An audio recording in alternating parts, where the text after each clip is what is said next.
Alrighty, welcome back, everyone. We just talked about the college football playoff discussions and how they are becoming a little bit contentious and how it could lead to a very different college football world than we have gotten used to. But we're going to change up the vibes a little bit. It is Good Vibes Monday. Got to start everyone off on a good note. And I think the best way to do that is to break down some guys that made some money for themselves this weekend throughout the combine. There are a ton of guys that had remarkable performances and really solidified themselves, whether it's in the first round or the second round or the second day. Tons of guys made huge leaps up the board that might surprise you. So let's jump right in. Let's start with Joe Milton. We talked about him a little bit earlier. Dude has a cannon attached to the right side of his torso. I don't know how it is possible someone can sling a ball quite as far as he can, but threw a ball 4 yards further than the longest air yards last year with 73 and a half yards in the air, which is mind-boggling stuff. He would on the go routes, everyone was looking forward to seeing him go, and he literally got to the top of his drop, waited another second and a half, and then unleashed the ball. So the guys were already 40 yards downfield, 50 yards downfield before he even released, and it was just an incredible thing to watch. A great video by Lance Zierlein showing him backing off a absolute dime of a deep pass and doing a little salute to it as it went through the air. But he's someone that, if you watch the game tape, I'll be honest, you're not going to be blown away. There is tons of physical ability, especially the arm talent, obviously, but the accuracy is a huge concern. He missed a good amount of guys in the workout, and if it wasn't for those go balls that he threw, I think it would have been a very different conversation around him. But at the end of the day, the way college football coaches work, the way NFL coaches work, the way a lot of sports coaches work is they see a guy with all the talent in the world, but lacking accuracy or lacking ability to break down defenses as quickly as possible. And someone in that room will mutter to themselves, I can fix him. Someone will make themselves feel like they are the people to bring out the best in Joe Milton and make him a quarterback that college football fans haven't really seen, at least in his 1 year of starting at Tennessee. It was not necessarily the year that he had hoped, but at the end of the day, it's hard to overlook the physical talent. So I think he definitely is someone that teams will take a flyer on late in the draft, and we'll see where the chips fall because the talent is there, but man, the accuracy, it leaves a lot to be desired. But it'll be interesting to see what happens with him. Another guy that absolutely lit the board on fire was Adonai Mitchell from Texas and Georgia earlier on in his career. Everything about this workout was elite. There was very few things that he left on the table. Obviously, 4.34 at that size, we talked about it, just insane that him and Brian Thomas were able to pull that off. Basically, he locked himself into the first round. I don't think there's much question about that. I think he sits somewhere probably wide receiver 5 right after Brian Thomas and the three guys up top. But at the end of the day, if he's at 32, I have a hard time believing that the Chiefs are not going to grab him up and put him along Travis Kelce because they need a wide receiver. And a guy like A.D. Mitchell is hard to leave on the board at 32 if you're the Chiefs. So I would be surprised if he made it out of the first round. He's a guy that makes every big play, does a ton of things really, really well. So teams are going to want him. There's no two ways about that. It's just, does he make it to 32 or does he get picked earlier in my mind? So, but another wide receiver that had a really, really good workout was Ladd McConkey. And we talked about his gauntlet drill.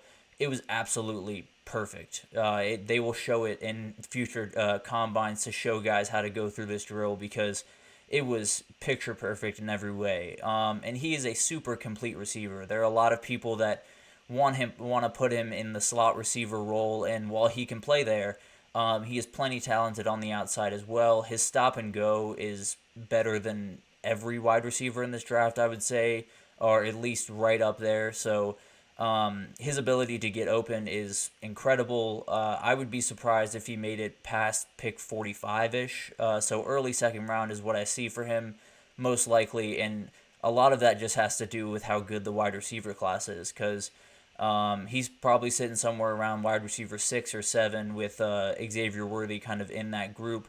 But Ladd McConkey is so complete, does a ton of things really well, and I think wherever he goes will be an immediate impact guy for a team because of the different ways that you can use him. But let's get to running backs. We talked about these guys a little bit earlier in the show, but Isaac Guerrero had an incredible day. Best 40 time for running backs coming out of Louisville, just had an incredible year last year, had the 5th highest raw athletic score among running backs of all time. Shout out to Kent Lee Platt for that. He's a incredible guy that, keeps me up to date with a ton of combine stuff that is a little bit hard to contextualize, but he makes it very easy to contextualize. So definitely give him a follow. This was a huge workout for him. We talked about this running back class. It's kind of wide open. Jonathan Brooks is sitting at the RB1 for most guys, but at the end of the day, he didn't work out, and we don't know how quickly he's going to find his way back from that injury. So there's an open door for a lot of different guys, and I'm sure Isaac Guerrero jumped up a ton of boards this weekend because his performance was really incredible. He did a ton of things really well, and I'm sure his interviews were great because he comes off as a guy that just absolutely loves football in every sense of the word. So very excited to see what he can do. I think he probably played himself into the second day of the draft, but time will tell for that. Another running back that had a great day is Kamani Vidal. Fantastic workout for him. Just did everything really well. Was in, I think, the top 10 for pretty much everything for running backs.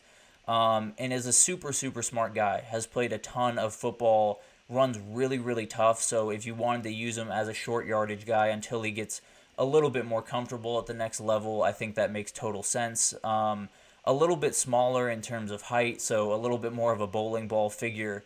So that short yardage stuff would definitely really help him going along with, some of the milia of incredible dynamic backs. I think having him as a change of pace guy could be super helpful and a short yardage guy. So I think he's someone to watch. Probably won't go until the third day, but who knows? This running back class, the boards I'm sure are all over the place, all over the league. So we'll see where he ends up. I think he's going to be a huge help to whatever team he pops up in, whether that's special teams or short yardage or being the back. I don't think it much matters for him. He's ready to play football. So very excited to see what he can do.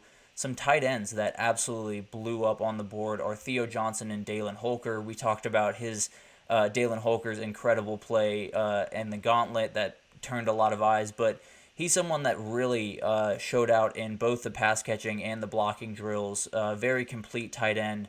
And he kind of reminds me of those Sam Laporta, George Kittle, like the hard-nosed guys that can still go out and make some plays. I think his blocking is going to be a large reason that he gets drafted super high, but I do think his pass catching ability is something that might catch some teams off guard throughout the season. So I'm very excited to see what he can do because we've seen young tight ends in recent years, blow up immediately. So very excited to see what he can do. And then Theo Johnson, another raw athletic score just off the charts, was insane in pretty much everything. His raw athletic score, and this is out of 10, it was a 9.99. So just about as close as you can get to being the most athletic tight end since 1987, according to Kent Lee Platt's algorithm there. So Theo Johnson had an incredible workout. Dude is 6'8", 258, so not lacking for size by any means. Can definitely block, can definitely do a number of different things. And as we've talked about with tight ends in the past, Brock Bowers is obviously number one. I don't think there's anything that could happen between now and the draft, barring really bad injury, but even then, teams might still take him before some of these other tight ends. After him, I think Ja'Tavion Sanders is probably tight end too. He had a solid workout and kind of did everything he had to do throughout the combine this weekend. But after that, entirely up for grabs, and I think Theo Johnson might have locked himself into the tight end 3 for this weekend because, man, was it a good workout. Everything he did was just pretty remarkable to watch. And then a couple of back-end guys. Javon Bullard really came in and showed his stuff. I think this was a a day that was not super kind to a lot of safeties. We talked about Cam Kitchens earlier not having the best day, and safeties overall just being totally open at that position. There is no one person that is leaps and bounds above everyone like a Kyle Hamilton was a few years ago. So there's an ability here to everyone to jump up into that number one safety spot, and I think Javon Bullard did a lot of really, really good things. The ball drills, he was just as smooth as butter, made every move that they needed him to in perfect stride. He did everything just very smoothly, was very good in ball drills, and scored very well on a number of different areas where maybe some people thought he wouldn't be quite as good, but I think he definitely left as the number one safety for a number of teams. I think a number of teams were looking for a guy to really show up this weekend, and among the safeties, Javon Bullard might have had the best day. So very interested to see what happens with him and the other safeties in this draft, because it's a very interesting group. And then another back-end guy, Mike Sandristril, incredible in every single thing he did. He was top 10 in pretty much every measurement. He has elite game tape, about as good of game tape you're going to find from the nickel position in the country from a year ago. A lot more teams are playing with those 5 DB sets, so he can be on the field pretty much immediately. He will be a great nickel. He plays with a chip on his shoulder, and he kind of personifies what that Michigan attitude has been over the last couple of years with Jim Harbaugh.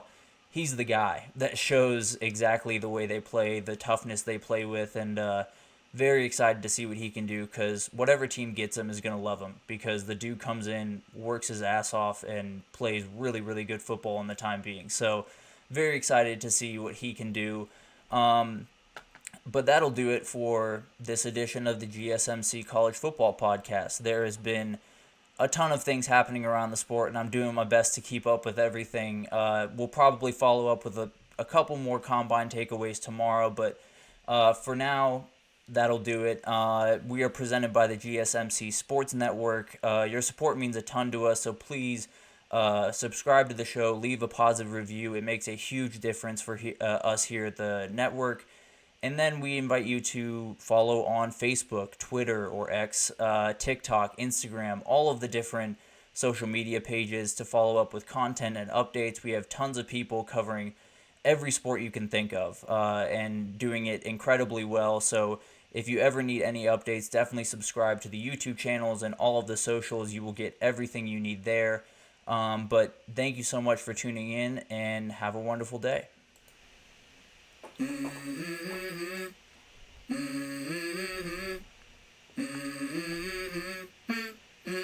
Let's go. I wake up to a little bit of drool on my pillow, feel like it's gonna be a bad day.